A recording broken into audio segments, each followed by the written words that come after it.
I'm Kathryn Sie. We like to think that when a child has complex needs, there is a system waiting to catch them.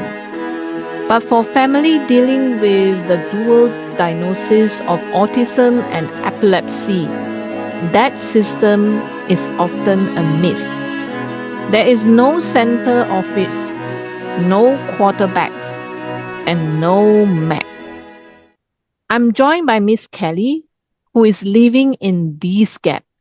Kelly, your son was discharged from his school support system. What does your team look like today? Well, to be honest, Catherine, I am the team. See, now that the school support is gone, I am the only one who knows what happens at 3 a.m. with his seizures and how that affected his aggression at 10 a.m. There is no one else looking at the whole picture. It's just me and a stack of medical records that no one seems to want to read together.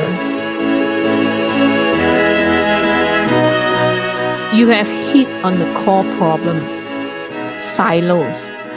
You have a neurologist for the brain, a school for the learning, and maybe a therapist for the behavior. Why doesn't that work for your son?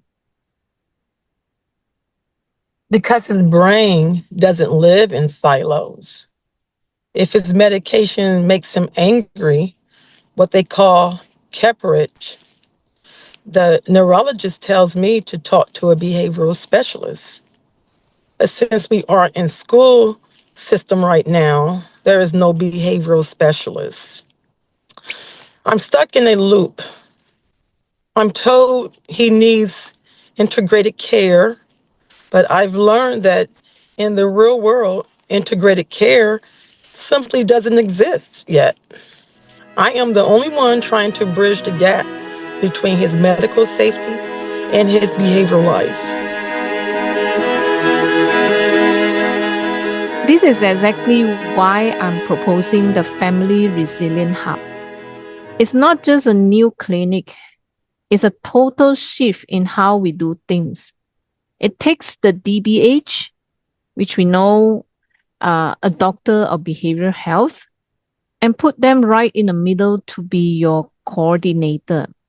Kelly, if you have a hub that stay with you, regardless of whether your son was in school or at a home, what would that change? It would mean the light stays on. It would mean that when the school system fails or discharges, my son's clinical data doesn't just disappear. I would have a partner to look at the data, talk to the doctors, and help me manage his path. It would mean I could stop being a case manager and finally just be his mother again. Kelly, thank you for telling us the truth about how lonely this journey is. The reality is that for family like Kelly's, integrated care is a ghost. We talk about it in textbook, but it doesn't exist in the clinic. My proposal for a core design pathway and a family resilient hub is a demand for change. We cannot keep asking parents to be the only bridge in a broken system.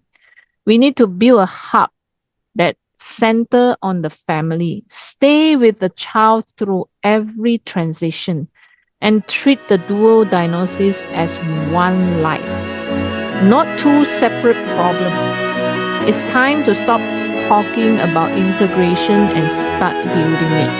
I'm Kathryn Sie, and we are fighting for a system that finally works together.